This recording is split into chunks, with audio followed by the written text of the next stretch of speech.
You're listening Laugh Out Loud with Dave and JJ. How was Despicable Me? I hear it's really funny. It is funny. This is the second time we've seen it. It's really good. It's National Night Out tonight. So, family, we walk down Burkdale, grab Nova. Is Burkdale, is that where we met you? That's where we ate. Okay.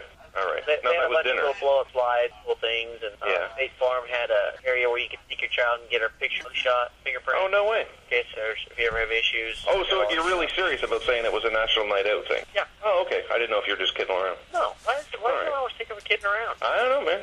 Just asking the question. The crew chief, I get it from the marketing guy. I know. Hey, I guess we got to talk about something somber before we get into something spectacular. So, Indy was just the control arms. The control arms. Okay, Yeah. so we're gonna rewind to Indianapolis. We're going to rewind to Indianapolis.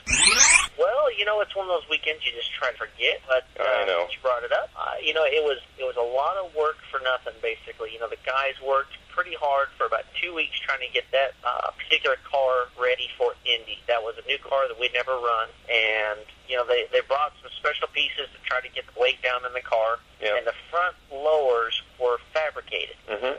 and the buckets were a little bit different, the way they bolted in, which made them a total of 6 pounds lighter than what standard issue stuff. Okay. It wasn't that it was so much illegal, but it was something that they had not seen and had not been submitted to them. Oh. So they took them, and we didn't really have a backup plan, so they had to take the arms off the backup car, which took a ton of time. Then they got them on the car. They had to retrofit the shock towers. They had a lot of cutting and welding that ended up having to be done. So, we barely even made it back out for the start of second practice, which was disappointing, obviously, being a Cash America race. It was one of the first races where we bought, a full allotment of tires through practice. So, we were able to make 5 qualifying runs on sticker tires. We were really never able to, take the time to really work towards setup. When we started, we were a little bit loose. Going out to qualify, I was really surprised because I was so tight. My final run, which was my fastest run before practice ended, to go out and, the car was just screaming loose. I was loose going into 3 on my get up to go lap, loose and almost got in the wall off 4. Had the electrical problem, came down pit road, wiggled some wires, everything seemed to be fine. I think they adjusted the air pressure, but we needed track bar down. We needed some pretty big changes to help his car, as free as the car was. I spoke with the guys from Darkfish who have been in our trailer all year long, videoing and filming qualifying and practice, and they said that in the qualifying videos, which I had a hard time seeing on the computer, they said it looked like something actually came from underneath the car as I came off of turn 3 on my initial get up and go lap. So they thought that maybe something came out. I don't think we had rubbers in the spring, but they said it looked like something fell out of the car, and I don't know. They have no reason to make the excuse.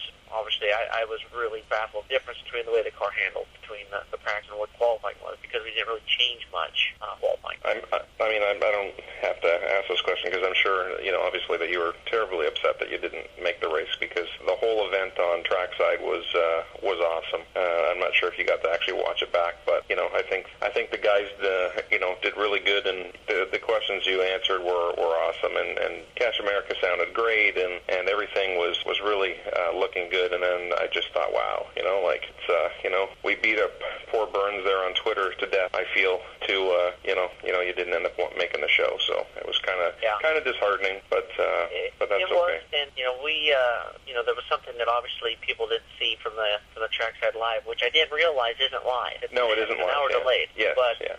Me and Kristen came up with the idea of having Cash America as a sponsor. When you walk across the stage before you go on for your initial time on, I was going to throw money in the crowd. Yeah. And that was the plan. Yeah. And the lawyers for speed didn't think that was a bad idea. So me and Kristen actually went to Party City and bought these little frisbees. Yeah.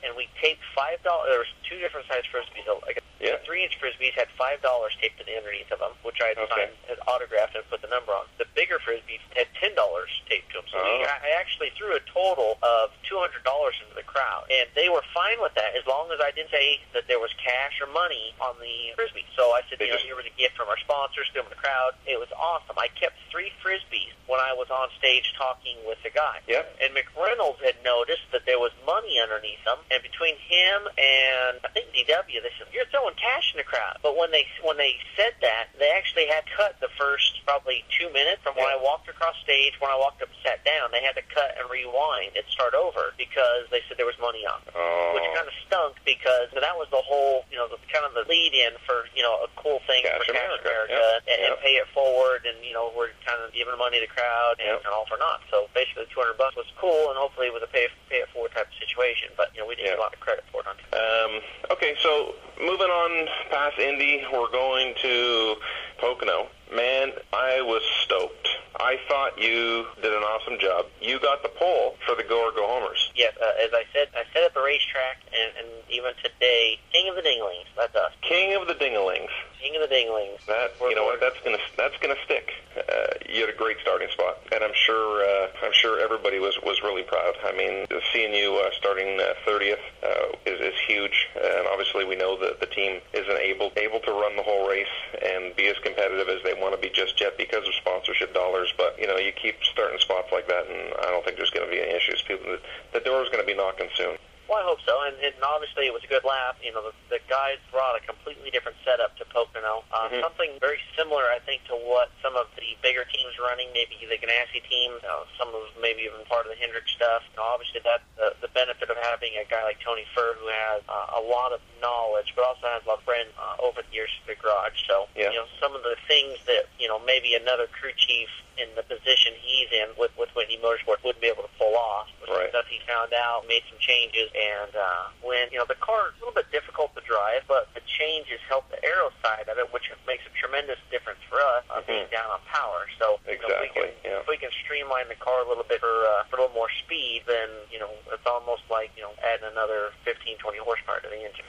How were your two golf tournaments? They were good. Unfortunately, my back was really bothering me. I did a lot of mowing on Sunday during the Brickyard in Indy, and somehow I kind of knocked something out that's been in for a while, which definitely stunk because beautiful golf course. It was for a couple great charities. The Tuesday golf tournament was for the Ronald McDonald House of Rhode Island, and then the second one was for multiple charities. I believe both tournaments raised a little over $65,000 each, which was obviously very cool. So I'm pleased to say that we've got another Canadian, real full-time, J.J. Yeley fan club member, and we've got the same first names. And I'm going to turn it over to Dave Sharp, who is known as Sharpie, or is it Red Barchetta Racing? That's the one. That's named after the great Yeley, Canadian rock band. Currently, we all know who that is. Yeah, the big Rush fan, that's for sure. Makes you unique. If you're a big Rush fan, there's now 3 of you. Hey, there's pop culture now, so it's okay. I'm accepted into the mass now, so it's okay. I'm technically considered cool. You're technically considered cool, like in Rush? And hey, JJ, with Ron Fellows and Jacques Villeneuve and all these road course guys that are going to the Glen, the entire country is voting for them and cheering for them, and they're all in their corner except for me and Dave. We'll be in your corner, and we've got our little banners and we've got our little flags, and we're going to be making more noise than the other Canadians, so you'll probably hear us. Jacques Villeneuve's not going to be there in a Cup car, though. I think he's only run the Nationwide. No. Yeah, he's only run Nationwide. Exactly. Fellows was just announced today he's going to drive the 36, and Carpentier is going to drive that 26. Right, and then you also have Tony Alves in the 35, which is a sister car to the 36. I know the car owners love it, but how do you feel about it, and how does the rest of the garage feel about all the full-time guys? How do they feel about the road course guys coming in? Are they happy about it? Or I know that a lot of them are nice guys, but that's really not the point of them coming in. It's about taking points and positions away from a lot of the other guys. So how do you feel about it? Well, I mean, I guess it's no different than when you have a Cup driver in the Nationwide Series. You're bringing in the best in order to compete. So obviously, I don't think about it any differently other than my job doesn't change. I'm going to go out and qualify 3 drivers in order to make the race on Sunday. Our goal package is race on Sunday if we make the race, running one of our R5 engines, which is a older model of engine. It's got more torque, but doesn't have near the horsepower of like last week on some of the bigger racetracks. So am a big supporter of Cup drivers and Nationwide Series because I think it's a good way to learn. If I'm going to make the race, I want to make it because I beat the best. And if there's going to be a bunch of road course specialists there, I guess it works out that way. If we were unfortunate and did not make the race, it's going to be, not that I'm going to use excuses, but, I got beat by guys who do it for a living. After we race, now we've taken the same program that we've been with before. Cars that are a little bit older, program maybe not with the funding a lot of these other guys have, and we're still knocking out specialist races, and that should, be a little bit more credit that our team gets and deserves. Did you see the Sadler hit? I did. And I mean, obviously it was a big hit, but it was the way that it hit in the corner there that threw the engine and did all the damage. Yeah. I was, luckily for Kurt Busch that they had all the rain, because the way that car bounced up and down on the right front tire before it finally sheared it. Oh, my God, yeah. I was actually... He's lucky he didn't dig in and start flipping, because it would have been very violent. He's, I think they're both very lucky. Sadler tweeted today that he was notified by NASCAR that it was the hardest hit registered in the history of since they've been registering or monitoring the impact. Wow. So, yeah. When you heading to Watkins? We leave Thursday, I believe at 4:30 now. Oh, okay. So we'll be there Thursday evening, staying in a bed and breakfast somewhere in Corning. We're definitely, and I'll Twitter about it closer to the end of the week. But I think I still need to come up with some kind of prize. Yes. So I think I'll throw the Twitter thing out for the racing roulette, the dice, paradise, and the trump. It's been in there for 2 races now. They're not fuzzy ones.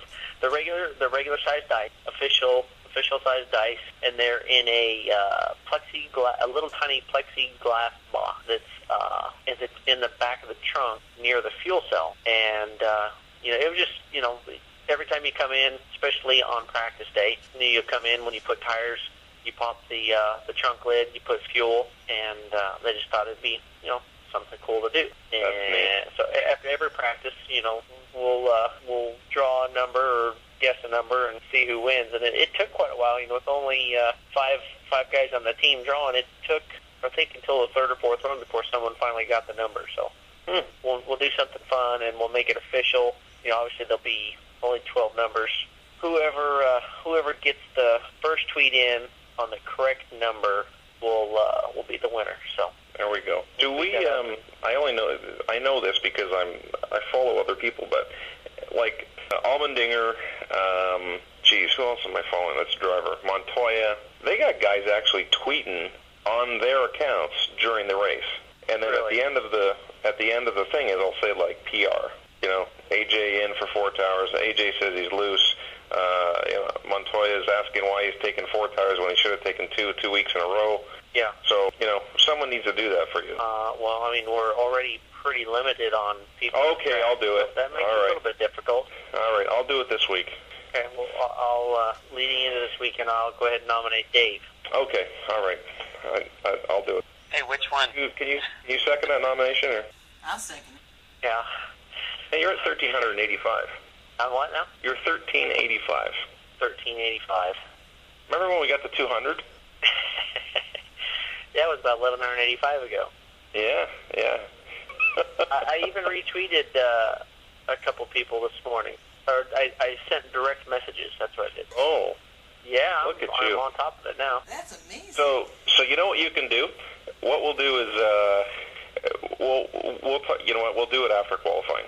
You can send out a message saying that at Trackside Pools will call my race lap by lap progress and follow him.